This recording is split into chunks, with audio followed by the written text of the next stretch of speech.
Paradise.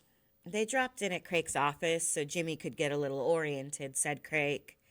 It was a large space with many gizmos in it, as Jimmy would have expected. There was a painting on the wall, an eggplant on an orange plate. It was the first picture Jimmy ever remembered seeing in a place of Crake's. He thought of asking if it was Crake's girlfriend, but thought better of it. He zeroed in on the minibar. Anything in that? Later, said Crake.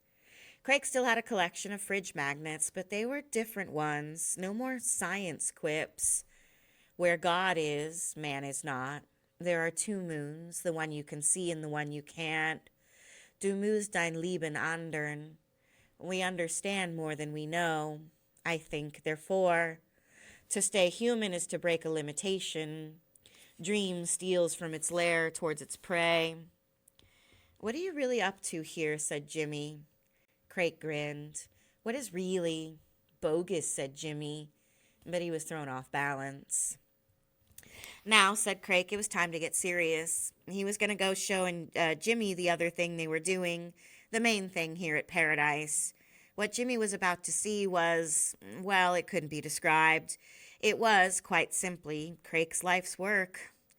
Jimmy put on a suitably solemn face. What next? Some gruesome new food substance, no doubt.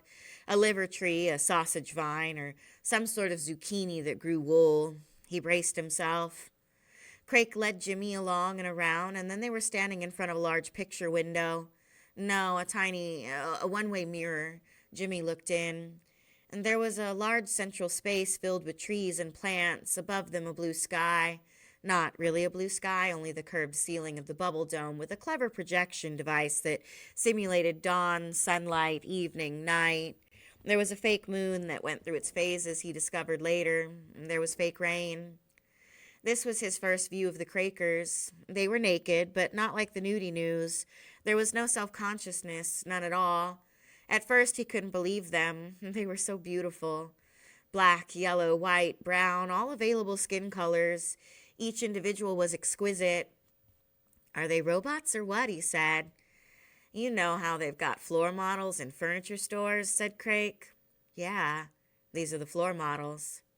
It was the result of a logical chain of progression, said Crake that evening over drinks in the Paradise Lounge. Fake palm trees, canned music, real Campari, real soda. Once the proteome had been fully analyzed and interspecies gene and part gene splicing were thoroughly underway, the Paradise Project, or something like it, had been only a matter of time. What Jimmy had seen was the next end result of 7 years of intensive trial and error research. At first, said Crake, we had to alter ordinary human embryos, which we got from, never mind where we got them, but these people are sui generis. They're reproducing themselves now. They look more than 7 years old, said Jimmy. Crake explained about the rapid growth factors he'd incorporated. Also, he said, they're programmed to drop dead at age 30. Suddenly, without getting sick. No old age, none of those anxieties, they just keel over. Not that they know it, none of them have died yet. I thought you were working on immortality. Immortality, said Crake, is a concept. If you take mortality as being not death, but the foreknowledge of it and the fear of it, and then immortality is the absence of such fear, babies are immortal. Edit out the fear and you'll be... Sounds like applied rhetoric 101, said Jimmy. What? Never mind, Martha Graham stuff. Oh, right. Other compounds in other countries were following similar lines of reasoning, said Crake. They were developing their own prototype, so the population in the bubble dome was ultra secret. Vow of silence, closed-circuit internal emailing only unless you had special permission, living quarters inside the security zone but outside the airlock. This would reduce the chances of infection in case any of the staff got sick. The Paradise models had enhanced immune system functions, so the probability of contagious diseases spreading among them was low. Nobody was allowed out of the complex, or almost nobody. Crake could go out, of course. He was the liaison between Paradise and the Rejuve top brass. Though he hadn't let them in yet, he was making them wait. They were a greedy bunch, nervous about their investment. They'd want to jump the gun, start marketing too soon. Also, they'd talk too much, tip off the competition. They were all boasters, those guys. So now that I'm in here, I can never get out, said Jimmy. You didn't tell me that. You'll be an exception, said Crake. Nobody's going to kidnap you for what's inside your skull. You're just doing the ads, remember? But the rest of the team, he said, the Mad Adamite contingent, was confined to base for the duration. The duration. Until we go public, said Crake. Very soon, Rejuvenescence hoped to hit the market with the various blends on offer. They'd be able to create totally chosen babies that would incorporate any feature, physical or mental or spiritual, that the buyer might wish to select. The present methods on offer were very hit or miss, said Crake. Certain hereditary diseases could be screened out, true, but apart from that, there was a lot of spoilage, a lot of waste. The customers never knew whether they'd get exactly what they paid for, in addition to which there were so many unintended consequences. But with the Paradice method, there would be 99% accuracy. Whole populations could be created that would have pre-selected characteristics. Beauty, of course, that would be in high demand. And docility. Several world leaders had expressed interest in that. Paradice had already developed a UV-resistant skin, a built-in insect repellent, an unprecedented ability to digest unrefined plant material. As for immunity from microbes, what had until now been done with drugs would soon be innate. Compared to the Paradice Project, even the Bliss Plus pill was a crude tool, although it would be a lucrative interim solution. In the long run, however, the benefits for the human race of the two in combination would be stupendous. They were inextricably linked, the pill and the project. The pill would put a stop to haphazard reproduction. The project would replace it with a superior method. They were two stages of a single plan, you might say. It was amazing, said Crake, what once unimaginable things had been accomplished by the team here. What had been altered was nothing less than the ancient primate brain. Gone were its destructive features, the features responsible for the world's current illnesses. For instance, racism, or as they referred to it in Paradice, pseudospeciation, had been eliminated in the model group merely by switching the bonding mechanism. The Paradice people simply did not register skin color. Hierarchy could not exist among them because they lacked the neural complexes that would have created it. Since they were neither hunters nor agriculturalists hungry for land, there was no territoriality. The king of the castle hardwiring that had plagued humanity had, in them, been unwired. They ate nothing but leaves and grass and roots and a berry or two, thus their foods were plentiful and always available. Their sexuality was not a constant torment to them, not a cloud of turbulent hormones. They came into heat at regular intervals, as did most mammals other than man. In fact, as there would never be anything for these people to inherit, there would be no family trees, no marriages, and no divorces. They were perfectly adjusted to their habitats, so they would never have to create houses or tools or weapons or, for that matter, clothing. They would have no need to invent any harmful symbolisms, such as kingdoms, icons, gods, or money. Best of all, they recycled their own excrement by means of a brilliant splice incorporating genetic material from... Excuse me, said Jimmy, but a lot of this stuff isn't what the average parent is looking for in a baby. Didn't you get a bit carried away? I told you, said Crake patiently. These are the floor models. They represent the art of the possible. We can list the individual features for prospective buyers, and then we can customize. Not everybody will want all the bells and whistles, we know that. Though you'd be surprised how many people would like a very beautiful, smart baby that eats nothing but grass. The vegans are highly interested in that little item. We've done our market research. Oh, good, thought Jimmy. Your baby can double as a lawnmower. They speak, he asked. Of course they can speak, said Crake, when they have something they want to say. Do they make jokes? Not as such, said Crake. For jokes, you need a certain edge, a little malice. It took a lot of trial and error, and we're still testing, but I think we've managed to do away with jokes. He raised his glass and grinned at Jimmy. Glad you're here, Corknut, he said. I needed somebody I could talk to.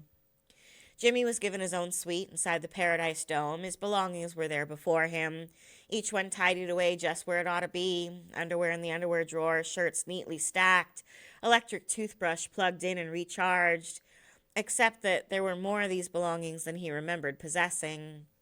More shirts, more underwear, more electric toothbrushes. The air conditioning was set at the temperature he liked, and a tasty snack, melon prosciutto, a French brie with a label that appeared authentic, was set on the dining room table. The dining room table. He'd never had a dining room table before. Crake in love. The lightning sizzles, the thunder booms, the rain's pouring down, so heavy the air is white, white all around, a solid mist. It's like glass in motion. Snowman, goon, buffoon, poltroon, crouches on the rampart, arms over his head, pelted from above like an object of general derision. He's humanoid, he's hominid, he's an aberration, he's abominable. He'd be legendary if there were anybody left to relate legends. If only he had an auditor beside himself. What yarns he could spin, what wines he could whine. The lover's complaint to his mistress or something along those lines. Lots to choose from there. Because now he's come to the crux in his head. To the place in the tragic play where it would say, "Enter Oryx." Fatal moment. But which fatal moment? Enter Oryx as a young girl on a kiddie porn site, flowers in her hair, whipped cream on her chin, or enter Oryx as a teenage news item sprung from a pervert's garage, or enter Oryx stark naked and pedagogical in the Craker's inner sanctum, or enter Oryx towel around her hair emerging from the shower, or enter Oryx in a pewter gray silk pantsuit and demure half-high heels carrying a briefcase, the image of a professional compound globe-wise saleswoman. Which of these will it be, and how can he ever be sure there's a line connecting the first to the last? Was there only one Oryx, or was she legion? But any would do, thinks Snowman as the rain runs down his face. They are all time present because they are all here with me now. Oh, Jimmy, this is so positive. It makes me happy when you grasp this. Paradise is lost, but you have a paradise within you, happier far. And then that silvery laugh, right in his ear. Jimmy hadn't spotted Oryx right away, though he must have seen her the first afternoon when he was peering through the one-way mirror. Like the Crakers, she had no clothes on, and like the Crakers, she was beautiful.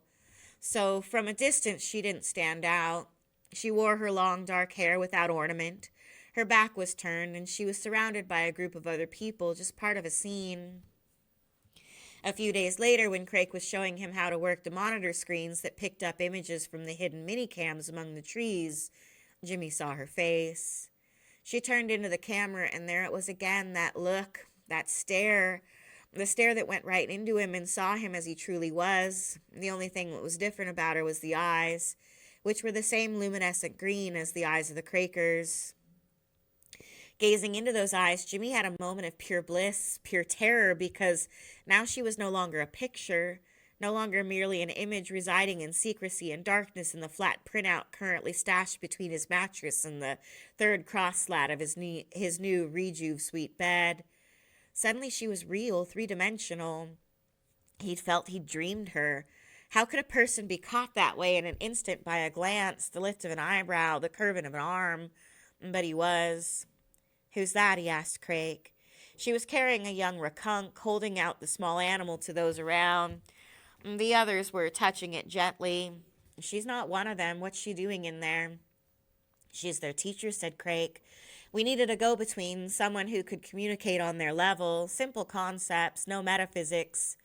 "What's she teaching?" Jimmy said this indifferently. Bad plan for him to show too much interest in any woman in the presence of Crake.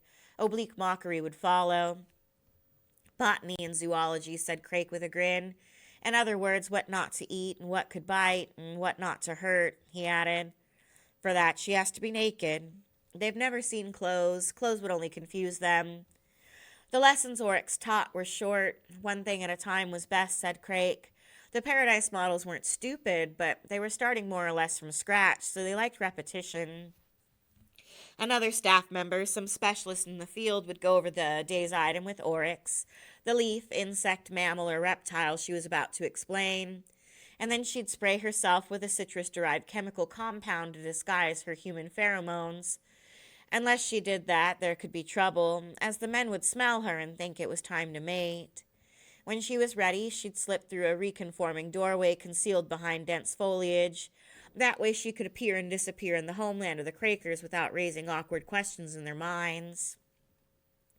They trust her, said Crake. She has a great manner. Jimmy's heart sank. Crake was in love for the first time ever. It wasn't just the praise, rare enough, it was the tone of voice. Where did you find her? He asked. I've known her for a while, ever since postgrad at Watson Crick. She was studying there. If so, thought Jimmy, what? Not exactly, said Crake. I encountered her through student services.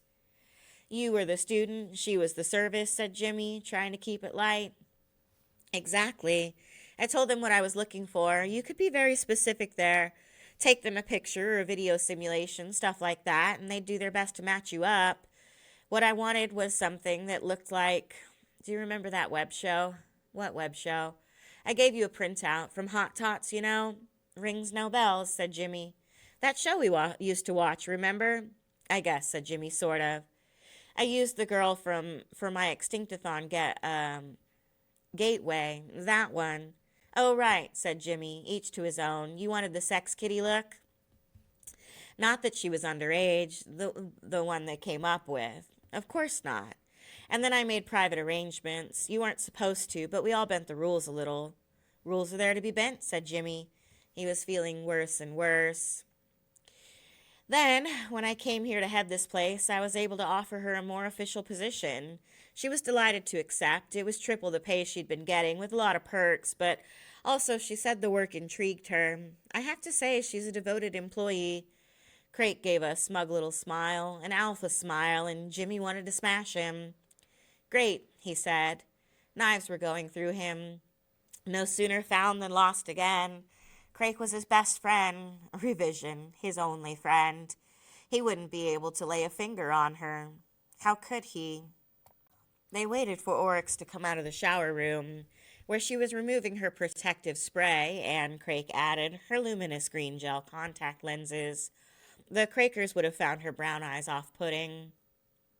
She emerged finally, her hair braided now and still damp, and was introduced and shook Jimmy's hand with her own small hand. I touched her, thought Jimmy, like a 10-year-old. I actually touched her. She had clothes on now. She was wearing the standard issue lab outfit, the jacket and trousers. On her it looked like lounge pajamas. Clipped to the pocket was her name tag, Oryx Bisa. She'd chosen it herself from a list provided by Crake. She liked the idea of being a gentle, water-conserving East African herbivore, but had been less pleased when told the animal she'd picked was extinct. Crake had needed to explain that this was the way things were done in Paradice. The three of them had coffee in the Paradice staff cafeteria. The talk was of the Crakers, this was what Oryx called them, and of how they were doing. It was the same every day, said Oryx. They were always quietly content. They knew how to make fire now. They'd liked the rakunk. She found them very relaxing to spend time with. Did they ever ask where they came from, said Jimmy, what they're doing here? At that moment, he couldn't have cared less, but he wanted to join the conversation so he could look at Oryx without being obvious. You don't get it, said Crake in his "you're a moron" voice. That stuff's been edited out. Well, actually, they did ask, said Oryx. Today they asked who made them. And I told them the truth. I said it was Crake. An admiring smile at Crake. Jimmy could have done without that. I told them he was very clever and good. Did they ask who this Crake was, said Crake. Did they want to see him? They didn't seem interested. Night and day, Jimmy was in torment. He wanted to touch Oryx, worship her, open her like a beautifully wrapped package, even though he suspected that there was something, some harmful snake or homemade bomb or lethal powder concealed within, not within her, of course, within the situation. She was off limits, he told himself again and again. He behaved as honorably as he could. He showed no interest in her, or tried to show none. He took to visiting pleblands, paying for girls in bars, girls with frills, with spangles, with lace, whatever was on offer. He'd shoot himself up with Crake's QuickTime vaccine, and he'd had his own core bodyguard now, so it was quite safe. The first couple of times it was a thrill, and then it was a distraction, and then it was merely a habit. None of it was an antidote to Oryx. He fiddled around at his job, not much of a challenge there. The Bliss Plus pill would sell itself. It didn't need help from him. But the official launch was looming closer, so he had his staff turn out some visuals, a few catchy slogans. Throw away your condoms, Bliss Plus for the total body experience. Don't live a little, live a lot. Simulations of a man and woman ripping off their clothes and grinning like maniacs. Then a man, and then a woman and a woman. Though for that one they didn't use the condom line. And then a threesome. He could churn out this crap in his sleep. Supposing, that is, that he could manage to sleep. At night he'd lie awake, berating himself, bemoaning his fate. Berating, bemoaning, useful words. Doldrums, lovelorn, Lamon, forsaken, quiet. But then Oryx seduced him. What else to call it? She came to his suite on purpose. She marched right in. She had him out of his shell in 2 minutes flat. It made him feel about 12. She was clearly a practiced hand at this, and so casual on that first occasion it took his breath away. I didn't want to see you unhappy, Jimmy, was her explanation. Not about me. How could you tell I was unhappy? Oh, I always know. What about Crake, he said, after she'd hooked him that first time, landed him, left him gasping. You are Crake's friend. He wouldn't want you to be unhappy. And Jimmy wasn't so sure about that, but he said, I don't feel easy about this. What are you saying, Jimmy? Aren't you? Isn't he? What a dolt. Crake lives in a higher world, Jimmy, she said. He lives in a world of ideas. He's doing important things. He has no time to play. Anyways, Crake is my boss. You are for fun. Yes, but Crake won't know. And it seemed to be true. Crake didn't know. Maybe he was too mesmerized by her to notice anything, or maybe, thought Jimmy, love really was blind, or blinding. And Crake loved Oryx, no doubt there. He was almost abject about it. He'd touch her in public, even. Crake had never been a toucher. He'd been physically remote, but now he liked to have a hand on Oryx, on her shoulder, her arm, her small waist, her perfect butt. Mine, that hand was saying. Moreover, he appeared to trust her, more perhaps than he trusted Jimmy. She was an expert businesswoman, he said. He'd given her a slice of the Bliss Plus trials, and she had useful contacts in the pleblands through her old pals who'd worked with her at student services. For that reason, she had to make a lot of trips, here and there around the world. Sex clinics, said Crake. Whorehouses, said Oryx. Who better to do the testing? Just as long as you don't do any testing on yourself, said Jimmy. Oh, no, Jimmy. Crake said not to. You always do what Crake tells you? He is my boss. He tell you to do this? Big eyes. Do what, Jimmy? What you're doing right now? Oh, Jimmy, you always make jokes. The times when she was away were hard for Jimmy. He worried about her. He longed for her. He resented her for not being there. When she'd get back from one of her trips, she'd materialize in his room in the middle of the night. She managed to do that no matter what might be on Crake's agenda.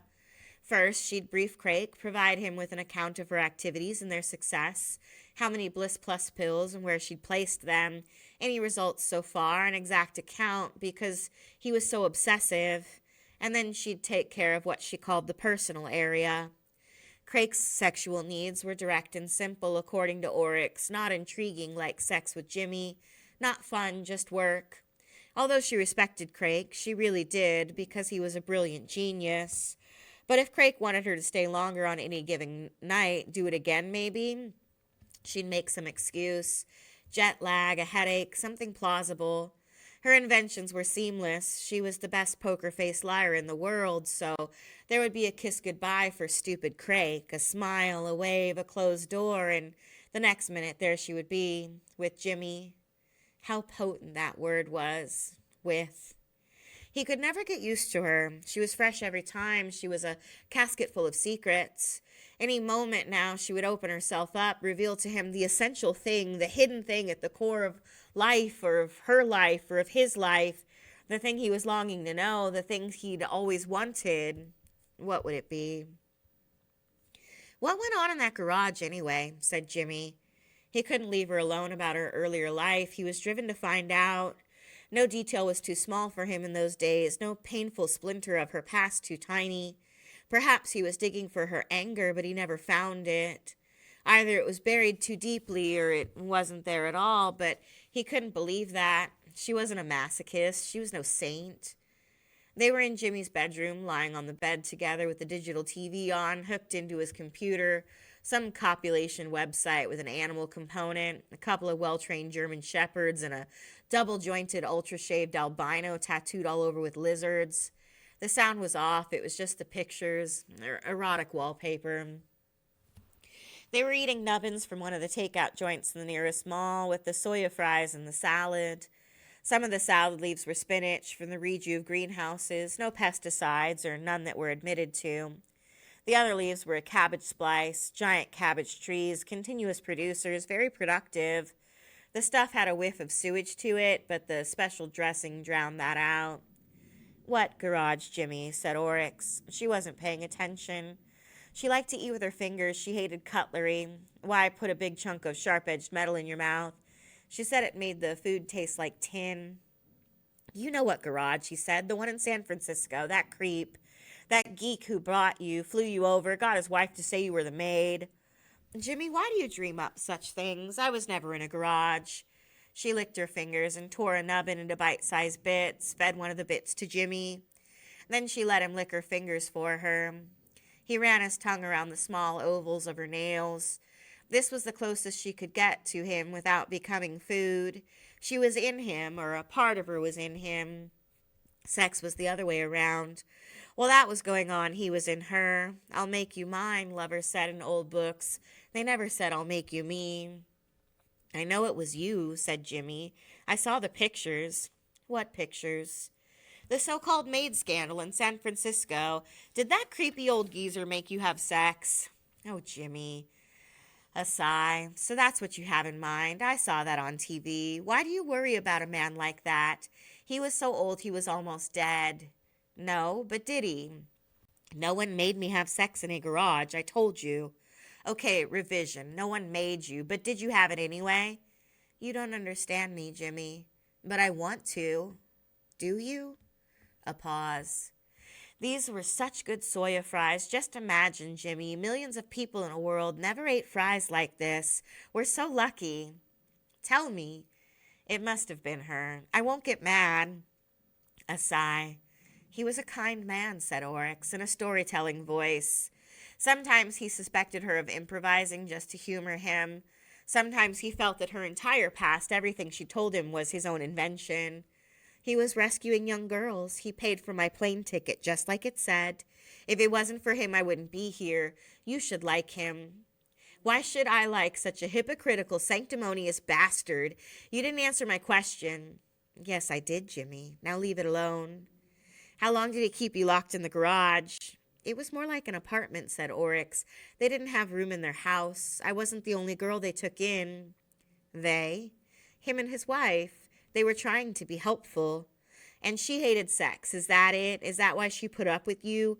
You were getting the old goat off her back? Oryx sighed. You always think the worst of people, Jimmy. She was a very spiritual person. Like fuck she was. Don't swear, Jimmy. I want to enjoy being with you. I don't have very much time. I have to go soon. I need to do some business. Why do you care about things that happened so long ago? She leaned over and kissed him with her nubbin-smeared mouth. Ungent, unctuous, sumptuous, voluptuous, salacious, lubricious, delicious, went the inside of Jimmy's head.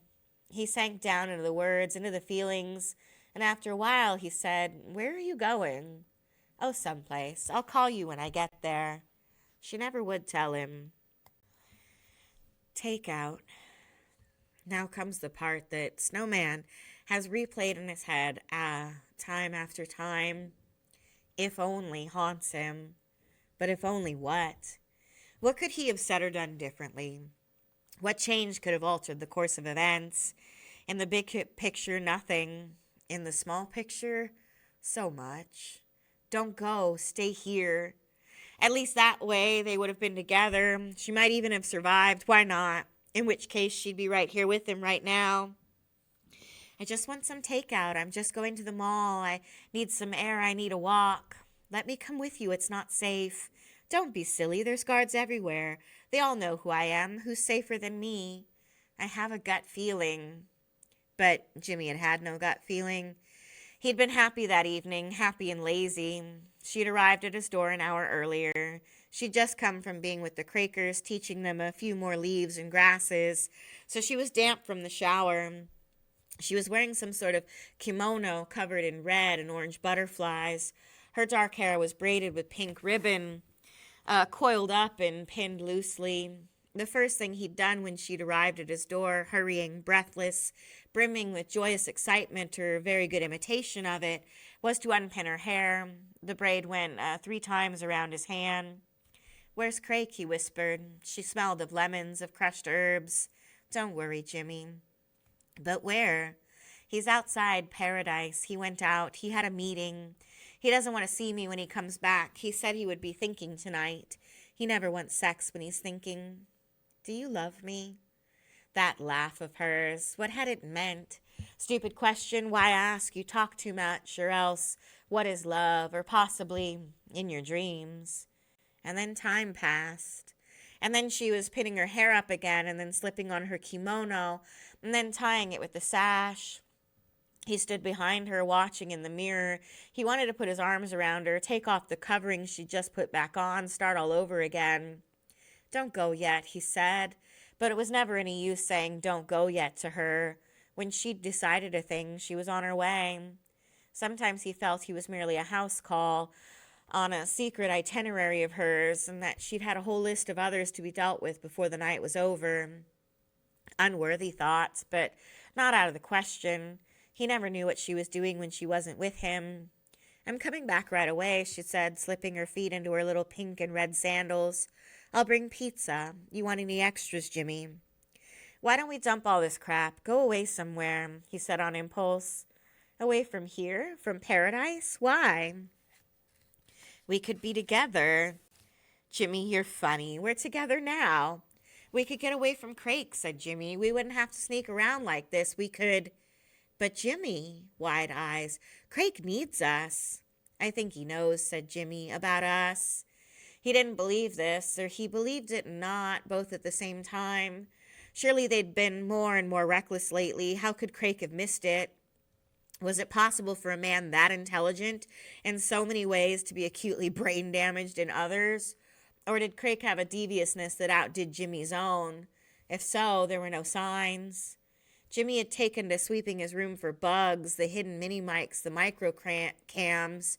He'd known what to look for, or so he thought, but there had been nothing. There were signs, Snowman thinks. There were signs, and I missed them. For instance, Crake said once, "Would you kill someone you loved to spare them pain?" "You mean commit euthanasia," said Jimmy, "like putting down your pet turtle?" "Just tell me," said Crake. "I don't know. What kind of love? What kind of pain?" Crake changed the subject. "And then one lunchtime he said, 'If anything happens to me, I'm depending on you to look after the Paradise Project. Anytime I'm away from here, I want you to take charge. I've made it a standing order.'" "What do you mean, anything?" said Jimmy. "What could happen? You know." Jimmy thought he meant kidnapping or being whacked by the opposition. That was a constant hazard for the compound brainiacs. "Sure," he said, "but one, your security's the best, and two, there's people in here much better equipped than I am. I couldn't head up a thing like this. I don't have the science." "These people are specialists," said Crake. "They wouldn't have the empathy to deal with the Paradise models. They wouldn't be any good at it. They'd get impatient. Even I couldn't do it. I couldn't begin to get into their wavelength, but you're more of a generalist." "Meaning?" "You have a great ability to sit around not doing much of anything, just like them." "Thanks," said Jimmy. "No, I'm serious. I'd want it to be you." "What about Oryx?" said Jimmy. "She knows the Crakers a lot better than I do." Jimmy and Oryx said Crakers, but Crake never did. "If I'm not around, Oryx won't be either," said Crake. "She'll commit suttee? No shit. Immolate herself on your funeral pyre?" "Something like that," said Crake, grinning, which at the time Jimmy had taken both as a joke and also as a symptom of Crake's truly colossal ego. "I think Crake's been snooping on us," said Jimmy that last night. As soon as it was out, he saw it could be true, though maybe he was just saying it to frighten Oryx. Stampede her, perhaps, though he had no concrete plans. Suppose they ran, where would they live? How would they keep Crake from finding them? What would they use for money? Would Jimmy have to turn pimp, live off the avails? Because he certainly had no marketable skills, nothing he could use in the pleblands, not if they went underground, as they would have to do. I think he's jealous. Oh, Jimmy, why would Crake be jealous? He doesn't approve of jealousy. He thinks it's wrong. He's human, said Jimmy. What he approves of is beside the point. Jimmy, I think it's you that's jealous. Oryx smiled, stood on tiptoe, kissed his nose. You're a good boy, but I would never leave Crake. I believe in Crake. I believe in his, she groped for the word, his vision. He wants to make the world a better place, and that is what he's always telling me. I think that's so fine, don't you, Jimmy? I don't believe that, said Jimmy. I know it's what he says, but I've never bought it. He never gave a piss about anything like that. His interests were strictly, oh, you're wrong, Jimmy. He has found the problems. I think he's right. There are too many people, and that makes the people bad. I know this from my own life, Jimmy. Crake is a very smart man. Jimmy should have known better than to badmouth Crake. Crake was her hero in a way, an important way, as he, Jimmy, was not. Okay, point taken. At least he hasn't completely blown it. She wasn't angry with him. That was the main thing. What a mushball I was, thinks Snowman. How entranced, how possessed. Not was. Jimmy, I want you to promise me something. Sure, what? If Crake isn't here, if he goes away somewhere, and if I'm not here either, I want you to take care of the Crakers. Not here? Why wouldn't you be here? Anxiety again, suspicion. Were they planning to go off together, leaving him behind? Was that it? Had he only been some sort of a toy boy for Oryx, a court jester for Crake? You're going on a honeymoon or what? Don't be silly, Jimmy. They're like children. They need someone. You have to be kind with them. You're looking at the wrong man, said Jimmy. If I had to spend more than 5 minutes with them, they'd drive me nuts. I know you could do it. I'm serious, Jimmy. Say you'll do it. Don't let me down. Promise? She was stroking him, running a row of kisses up his arm. Okay, then. Cross my heart and hope to die. Happy now? It didn't cost him anything. It was all purely theoretical. Yes, now I'm happy. I'll be very quick, Jimmy, and then we can eat. You want anchovies? What did she have in mind? Snowman wonders for the millionth time. How much did she guess? Airlock. He waited for her, at first with impatience, and then with anxiety, and then panic. It shouldn't take them that long to make a couple of pizzas. The first bulletin came in at 9:45. Because Crake was off-site and Jimmy was second in command, they sent a staff member from the video monitor room to get him. At first, Jimmy thought it was routine, another minor epidemic or splotch of bioterrorism, just another news item.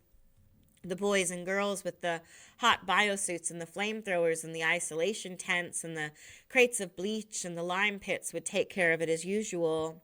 Anyway, it was in Brazil, far enough away, but Crake's standing order was to report any outbreaks of anything anywhere, so Jimmy went to look. And then the next one hit, and the next, rapid fire. Taiwan, Bangkok, Saudi Arabia, Bombay, Paris, Berlin, the pleblands west of Chicago. The maps on the monitor screens lit up, spackled with red as if someone had flicked a loaded paintbrush at them. This was more than a few isolated plague spots. This was major. Jimmy tried phoning Crake on his cell, but he got no reply. He told the monitor crew to go to the news channels. It was a rogue hemorrhagic, said the commentators. The symptoms were high fever, bleeding from the eyes and skin, convulsions, and then the breakdown of inner organs, followed by death. The time from visible onset to final moment was amazingly short. The bug appeared to be airborne, but there might be a water factor as well. Jimmy's cell phone rang. It was Oryx. Where are you? He shouted. Get back here. Have you seen? Oryx was crying. This was so unusual that Jimmy was rattled by it. Oh, Jimmy, she said, I'm so sorry. I did not know. It's all right, he said to soothe her, and then, what do you mean? It was in the pills. It was in those pills I was giving away, the ones I was selling. It's all the same cities. I went there. Those pills were supposed to help people, Crake said. The connection was broken. He tried dial back, ring, ring, ring, and then a click and then nothing. What if the thing was already inside Rejuve? What if she'd been exposed? When she turned up at the door, he couldn't lock her out. He couldn't bear to do that, even if she was bleeding from every pore. By midnight, the hits were coming almost simultaneously. Dallas, Seattle, New York. The thing didn't appear to be spreading from city to city. It was breaking out in a number of them simultaneously. There were 3 staff in the room now: Rhino, Beluga, White Sedge. One was humming, one whistling. The third, White Sedge, was crying. This is the biggie. 2 of them had already said that. What's our fallback? What should we do? Nothing, said Jimmy, trying not to panic. We're safe enough here. We can wait it out. There's enough supplies in the storeroom. He looked around at the 3 nervous faces. We have to protect the Paradice models. We don't know the incubation period. We don't know who could be a carrier.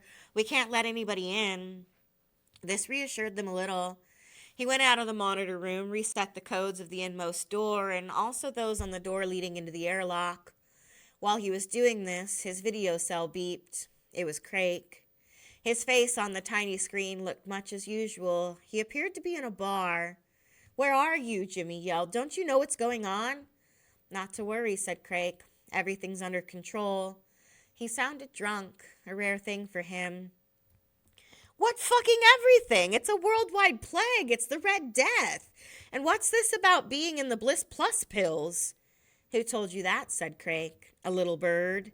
He was drunk for sure. Drunk or on some pharmaceutical. Never mind. It's true, isn't it? I'm in the mall at the pizza place. I'll be there right away, said Crake. Hold the fort. Crake hung up. Maybe he's found Oryx, Jimmy thought. Maybe he'll get her back safely. And then he thought, you half-wit. He went to check up on the Paradice project. The night sky simulation was on. The faux moon was shining. The Crakers, as far as he could tell, were peacefully asleep. Sweet dreams, he whispered to them through the glass. Sleep tight. You're the only ones now who can. What happened then was a slow-motion sequence. It was porn with the sound muted. It was brain frizz without the ads. It was melodrama so overdone that he and Crake would have laughed their heads off at it if they had been 14 and watching it on DVD. First came the waiting. He sat in a chair in his office, told himself to calm down. The old word lists were whipping through his head: fungible, politate, pistic, cerament, trawl. After a while, he stood up. Prattlement, opsomath.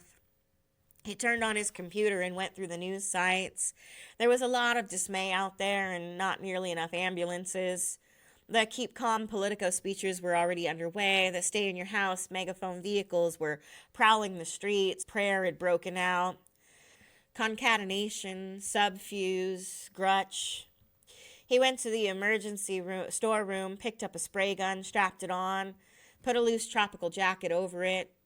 He went back to the monitor room and told the 3 staff that he talked with the Corsicore security for the compound. A lie. And they were in no immediate danger here. Also a lie, he suspected.